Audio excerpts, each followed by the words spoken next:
Introducción del problema y del método. Subtítulo: Dos preguntas sobre el conocimiento. Este libro trata de responder a la pregunta ¿qué es conocimiento? Pero esa pregunta puede tener sentidos diferentes que obligan a respuestas distintas. El conocimiento es un proceso psíquico que acontece en la mente de un hombre. Es también un producto colectivo, social, que comparten muchos individuos. Puede interrogar por las relaciones de ese proceso con otros hechos psíquicos y sociales, por su inserción en determinadas cadenas causales de acontecimientos que lo expliquen. A la pregunta se respondería poniendo a la luz la génesis, el desarrollo y las consecuencias del conocimiento. Esa es tarea de diferentes ciencias. A la filosofía y a la psicología correspondería determinar los principios que explicarán el conjunto de procesos causales que originan el conocimiento, desde la sensación a la inferencia, así como su función en la estructura de la personalidad. A las ciencias sociales interesaría descubrir los condicionamientos sociales de los conocimientos compartidos y analizar las funciones que cumplen en el mantenimiento o transformación de las estructuras sociales. En cualquier caso, las ciencias intentarán responder fraguando teorías que den razón de las causas, funciones, resultados de ciertos hechos. ¿Y qué tiene que ver la filosofía con causas y efectos de hechos? Ese es asunto del conocimiento empírico, y cuando la filosofía ha intentado suplirlo, solo ha engendrado caricaturas de ciencia. Pero la pregunta puede tener un segundo sentido. Puede referirse ya no a la génesis, sino a la justificación y validez del conocimiento.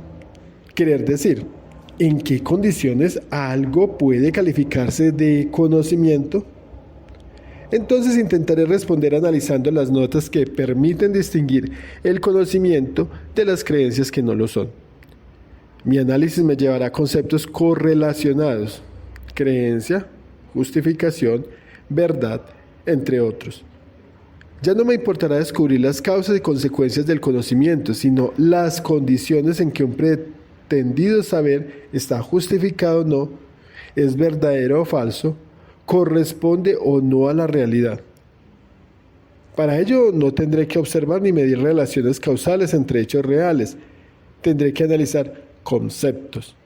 Y esta sí es tarea de la reflexión filosófica. Porque la filosofía no es una ciencia. La filosofía no descubre nuevos hechos ni propone leyes que expliquen su comportamiento. La filosofía analiza, clarifica, sistematiza conceptos. Al hacerlo pone en cuestión las creencias recibidas, reordena nuestros saberes y puede reformar nuestros marcos conceptuales. El análisis de los conceptos epistémicos es tarea de la filosofía. La explicación de los hechos de conocimiento, asunto de la ciencia.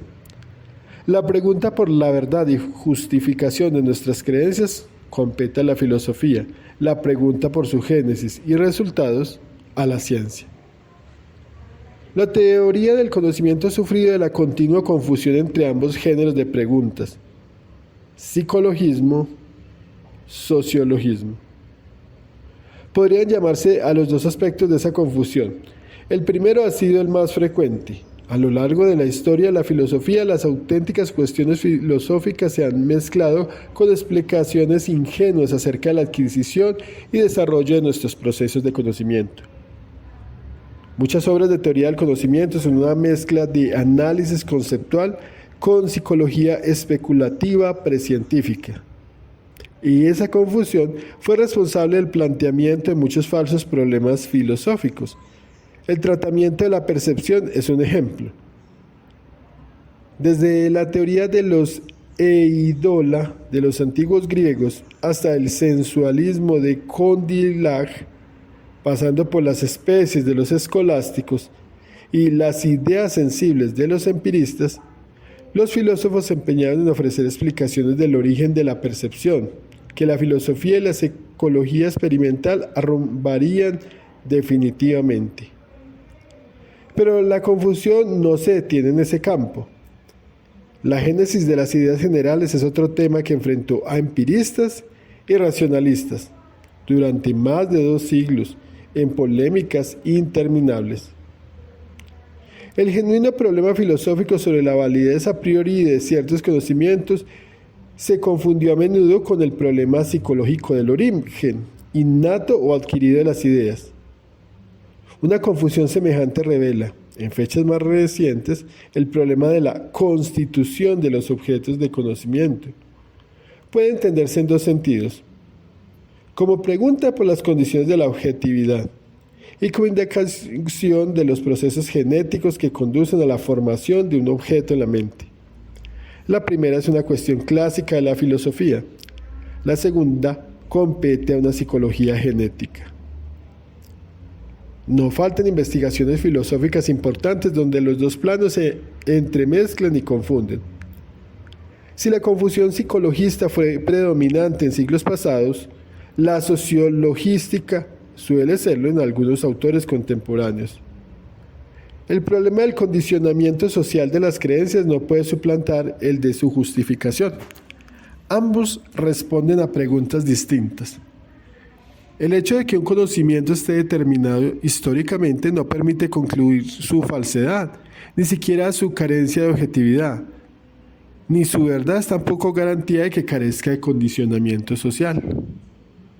La reflexión filosófica no puede reemplazar los resultados de una sociología del conocimiento de base empírica. Todo esto no quiere decir que los planteamientos filosóficos y científicos sobre el conocimiento no se requieran mutuamente, pero solo si no se confunden. Si permanecen separados, sus preguntas y sus métodos pueden ser de utilidad recíproca. El análisis filosófico requiere conocer las interpretaciones sobre el conocimiento a las que han llegado algunas ramas de la psicología y de la sociología. Muchos conceptos epistémicos tratados tradicionalmente por la filosofía forman parte de teorías psicológicas destinadas a explicar hechos observables.